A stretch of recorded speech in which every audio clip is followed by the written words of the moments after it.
Hello everyone, स्वागत है आपका अपने यूट्यूब चैनल एग्जाम सोल में। आज के हम इस वीडियो में हिंदी ग्रामर के हिंदी साहित्य से क्वेश्चन सॉल्व करेंगे। हिंदी साहित्य के कुछ क्वेश्चन को कुछ लेखक के बारे में जानेंगे, कुछ लेखक की कृतियों के बारे में जानेंगे, उनके द्वारा लिखित कुछ पुस्तकों के बारे में जानेंगे। सो इस वीडियो में हम इन पर चर्चा करने वाले हैं। सो चैनल को जिन्होंने सब्सक्राइब नहीं किए हो, चैनल को सब्सक्राइब करके बेल आइकन प्रेस कर लें, इससे आने वाली हर नोटिफिकेशन सबसे पहले आप तक पहुँचे। तो आइए क्वेश्चन की तरफ चलते हैं। यहाँ पे आपका क्वेश्चन दिया गया है, हिंदी साहित्य के आरंभिक काल को आचार्य रामचंद्र शुक्ल ने क्या कहा है। एक बार क्वेश्चन को फिर से रिपीट करते हैं। हिंदी साहित्य के प्रारंभिक काल को आचार्य रामचंद्र शुक्ल ने क्या कहा है। तो यहाँ पे आपका ऑप्शन है ए आदिकाल, बी है चारण काल, सी है वीरगाथा काल और डी है सिद्ध सामंत काल। तो देखिए, हिंदी साहित्य के आरंभिक काल को आचार्य रामचंद्र शुक्ल ने क्या कहा है। तो आचार्य रामचंद्र शुक्ल ने आरंभिक काल को वीर गाथा काल कहा है। यहाँ पे आपका सी वाला आंसर राइट होगा। अगला क्वेश्चन देखते हैं हम। आपका यहाँ अगला क्वेश्चन दिया है, वीर गाथा काल का कवि नहीं है। तो देखिए, वीर गाथा काल का कवि कौन नहीं है। तो यहाँ पे आपका ऑप्शन है ए चंद्रबरदाई, बी है नामदेव, सी है जैगनिक और डी है मधुकर। तो देखिए, वीर गाथा काल का कवि नहीं है। तो वीर गाथा काल का कवि कौन नहीं है। तो नामदेव जो थे वो वीरगाथा काल के कवि नहीं थे। अगला क्वेश्चन देखते हैं। यहाँ पे आपका अगला क्वेश्चन दिया गया है, वीरगाथा काल के सर्वश्रेष्ठ कवि माने जाते थे। तो देखिए, वीरगाथा काल के सर्वश्रेष्ठ कवि कौन माने जाते थे। ऑप्शन है आपका ए चंद्रबरदाई, बी है जागनिक, सी है दलपति विजय और डी आपका विद्यापति। तो देखिए, वीरगाथा काल के सर्वश्रेष्ठ कवि जो है वो चंद्रबरदाई माने जाते थे। चंद्रबरदाई को वीरगाथा काल का सर्वश्रेष्ठ कवि कहा जाता था। अगला क्वेश्चन देखते हैं हम। यहाँ पे आपका अगला क्वेश्चन दिया गया है, पृथ्वीराज आसो के रचनाकार थे। तो देखिए, पृथ्वीराज आसो ने किसकी रचना की थी। तो यहाँ पे आपका ऑप्शन है ए जयदेव, बी है चंद्रबरदाई, सी है जगनिक और डी है विद्यापति। तो देखिए, पृथ्वीराज आसो के रचनाकार हैं, यानी कि पृथ्वीराज आसो की रचना किसने की है। तो पृथ्वीराज आसो की रचना जो चंद्रबरदाई ने की है।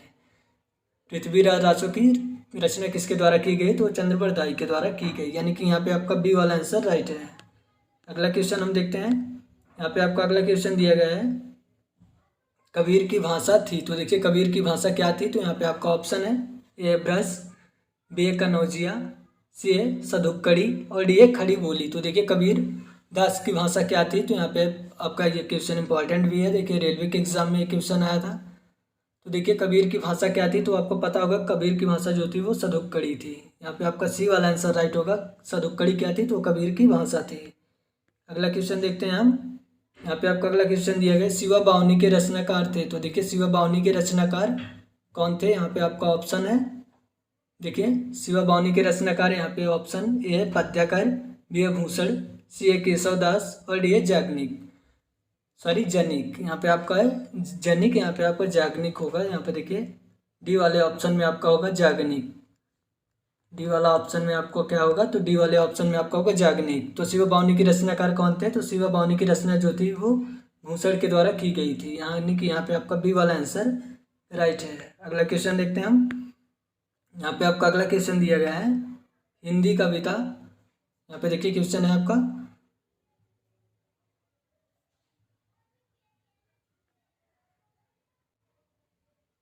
हिंदी कविता को छंदों की परिधि से मुक्त कराने वाले थे। तो देखिए, हिंदी के छंदों को परिधि से मुक्त कराने वाले कौन थे। तो यहाँ पे आपका ऑप्शन है सुमित्रानंदन पंत, जयशंकर प्रसाद, महादेवी वर्मा, सूर्यकांत त्रिपाठी, निराला। तो देखिए, किसने हिंदी कविता को छंदों की परिधि से मुक्त कराया था। तो कराए थे यहाँ पे सूर्यकांत त्रिपाठी निराला ने। देखिए, सूर्यकांत त्रिपाठी निराला के द्वारा कविता को छंदों की परिधि से मुक्त कराया गया था, यानी कि मुक्त कराने वाले कौन थे। तो वो थे सूर्यकांत त्रिपाठी निराला, यानी कि डी वाला ऑप्शन आपको यहाँ पे राइट होगा।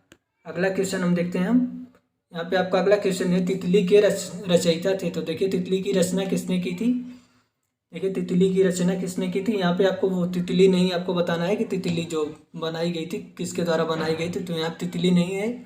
तितली का मतलब ये एक वो लिखा गया है, बुक लिखी गई है, एक स्टोरी है जिसका नाम है तितली। तो देखिए, तितली के रचनाकार कौन है। तो आपका ऑप्शन है ए जयशंकर प्रसाद, बी है आचार्य रामचंद्र शुक्ल, सी है श्याम सुंदर दास और डी है आचार्य महाप्रसाद द्विवेदी।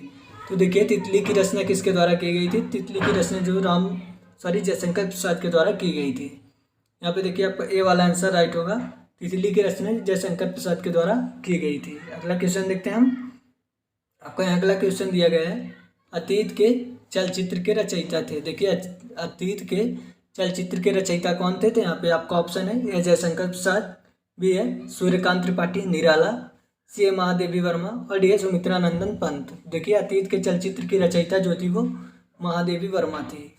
कौन थी वो? तो महादेवी वर्मा के द्वारा अतीत के चलचित्र की रचना की गई थी, यानी कि सी वाला ऑप्शन आपका यहाँ पे राइट होगा। यहाँ पे आपका अगला क्वेश्चन दिया गया है, पल्लव के रचयिता थे। तो देखिए पल्लव के रचयिता कौन थे? तो यहाँ पे आपका ऑप्शन है या सुमित्रा नंदन पंत, बी है निराला, सी है जयशंकर प्रसाद और डी है महादेवी वर्मा।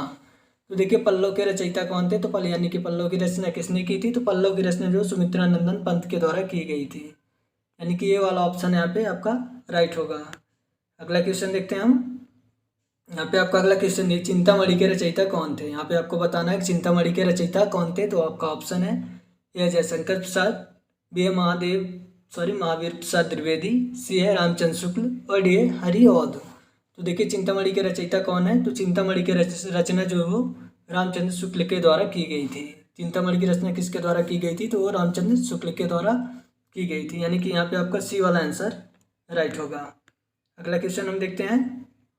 यहाँ पे आपका अगला क्वेश्चन दिया गया है, जन्मेजय का नागयज्ञ किसकी कृति है? देखिए ये जन्मेजय का नागयज्ञ किसकी कृति है? तो ये रेलवे के एग्जाम में पूछा गया था ये क्वेश्चन। तो ये आपका ऑप्शन है सेठ गोविंद दास, बी है आपका जयशंकर प्रसाद, सी है लक्ष्मी नारायण लाल और डी है आपका गोविंद वल्लभ पंत। तो देखिएगा जन्मेजय का नागयज्ञ किसकी कृति है? तो वो जयशंकर प्रसाद की कृति है। देखिए जयशंकर प्रसाद के द्वारा इसकी रचना की गई थी, यानी कि बी वाला आंसर आपका यहाँ पे राइट होगा। अगला क्वेश्चन देखते हैं हम। यहाँ पे आपका अगला क्वेश्चन दिया गया है,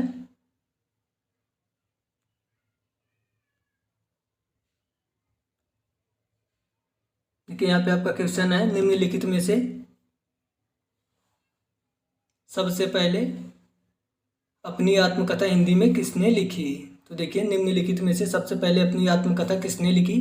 तो भी क्वेश्चन इंपॉर्टेंट है। देखिए ये ग्राम पंचायत की परीक्षा में पूछा गया था। तो यहाँ पे आपका ऑप्शन है ए है श्याम सुंदर दास, बी है सेठ गोविंद दास, सी है आपका जवाहरलाल नेहरू और डी है आपका राजेंद्र प्रसाद। तो देखिए निम्नलिखित में से सबसे पहले अपनी आत्मकथा हिंदी में किसने लिखी थी? तो वो राजेंद्र प्रसाद ने लिखी थी। वो कौन लिखा था सबसे पहले अपनी आत्मकथा को हिंदी में? तो राजेंद्र प्रसाद के द्वारा लिखा गया था, यानी कि आपका यहाँ पे डी वाला आंसर राइट होगा। अगला क्वेश्चन देखते हैं हम। आपका यहाँ अगला क्वेश्चन दिया गया है, यहाँ पे देखिए आपका क्वेश्चन है, क्वेश्चन को हम रिपीट करते हैं। आंचलिक रचनाएं किससे संबंधित होती हैं? तो देखिए आप सबसे पहले ये जान लीजिए आंचलिक रचनाएं किससे संबंधित होती हैं। तो यहाँ पे आपका ऑप्शन है ए है देश विशेष से, बी है लोक विशेष से, सी है क्षेत्र विशेष से और डी है आपका जाति विशेष से। तो देखिए इसका संबंध किससे होता है? तो इसका संबंध जो वो क्षेत्र विशेष से होता है। इसका संबंध किससे होता है? तो इसका संबंध जो वो क्षेत्र विशेष से होता है। आंचलिक रचनाएं किसी एक क्षेत्र विशेष से संबंधित नहीं होती है, यानी कि इसका क्षेत्र से संबंध होता है।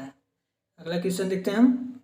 यहाँ पे आपका अगला क्वेश्चन दिया गया है, निगूढ़ भक्ति काव्य के प्रमुख कवि थे। तो देखिए निगूढ़ भक्ति काव्य के प्रमुख कवि कौन थे? तो यहाँ पे आपका ऑप्शन है ए सूर्यदास, बी है आपका तुलसीदास, सी है कबीरदास और डी है केशवदास। एक बार ऑप्शन को फिर से देखते हैं। निर्गुण भक्ति काव्य का प्रमुख कवि कौन है? तो देखिए सूरदास, तुलसीदास, कबीरदास और केशवदास। तो कौन है? तो है आपका कबीरदास। कबीरदास क्या है? तो कबीरदास निर्गुण भक्ति काव्य के प्रमुख कवि माने जाते हैं, यानी कि आपका यहाँ पे सी वाला आंसर राइट होगा। अगला क्वेश्चन देखते हैं हम।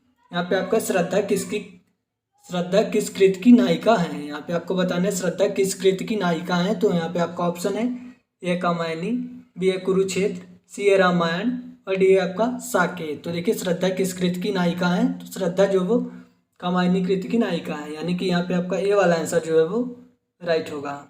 अगला क्वेश्चन देखते हैं हम। यहाँ पे आपका अगला क्वेश्चन दिया गया है,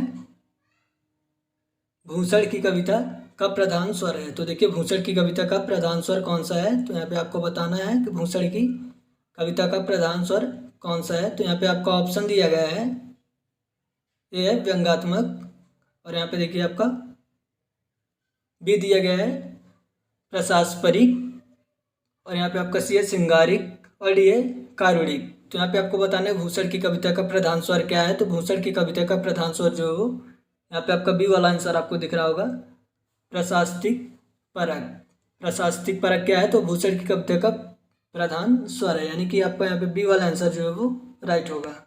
अगला क्वेश्चन देखते हैं हम। यहाँ पे आपका अगला क्वेश्चन दिया है, अपभ्रंश में कृष्ण काव्य के प्रणेता हैं। तो यहाँ पे आपको बताना है अपभ्रंश में कृष्ण काव्य के प्रणेता कौन है। तो यहाँ पे आपका ऑप्शन है, ए है पुष्पदंत, बी है आपका शलिभद्र सूरी, सी है स्वयंभू, और डी है हरिभद्र सूरी। तो यहाँ पे आपको बताना है अपभ्रंश में कृष्ण काव्य के प्रणेता कौन है। तो है पुष्पदंत। यहाँ पे आपका ये वाला आंसर राइट होगा, पुष्पदंत जो वो अपभ्रंश में कृष्ण काव्य के प्रणेता हैं।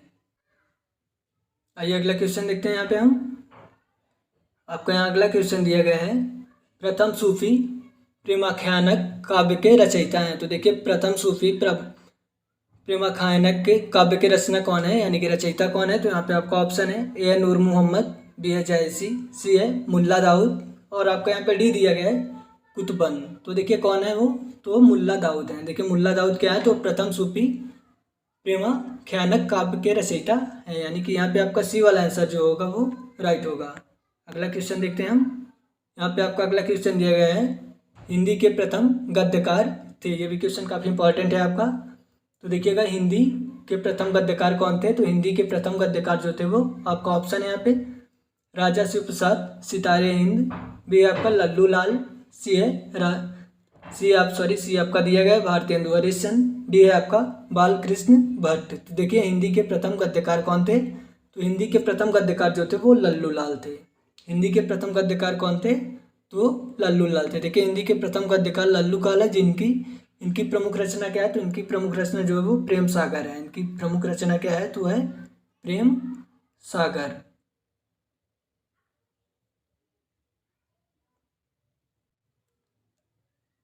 सो ये वीडियो हमारा कंप्लीट हुआ। आज के इस वीडियो में हम 20 क्वेश्चन सॉल्व किए पहले पार्ट में। इसके बाद हम सेकंड पार्ट में भी लगभग 20 क्वेश्चन सॉल्व करने वाले हैं। सो अगर किसी भी क्वेश्चन में कोई डाउट हो रहा है तो कमेंट सेक्शन में ज़रूर बताइए, जिससे हम आपकी प्रॉब्लम को सॉर्ट आउट कर सकें। और जो लोग भी चैनल को सब्सक्राइब नहीं किए, चैनल को सब्सक्राइब करके बेल आइकन प्रेस कर लें, जिससे आने वाली हर नोटिफिकेशन सबसे पहले आप तक पहुँचे। अगर वीडियो आपके लिए यूज़फुल हो रहा है तो उसको शेयर करना बिल्कुल ना भूलें। मिलते हैं नेक्स्ट वीडियो में। Good luck.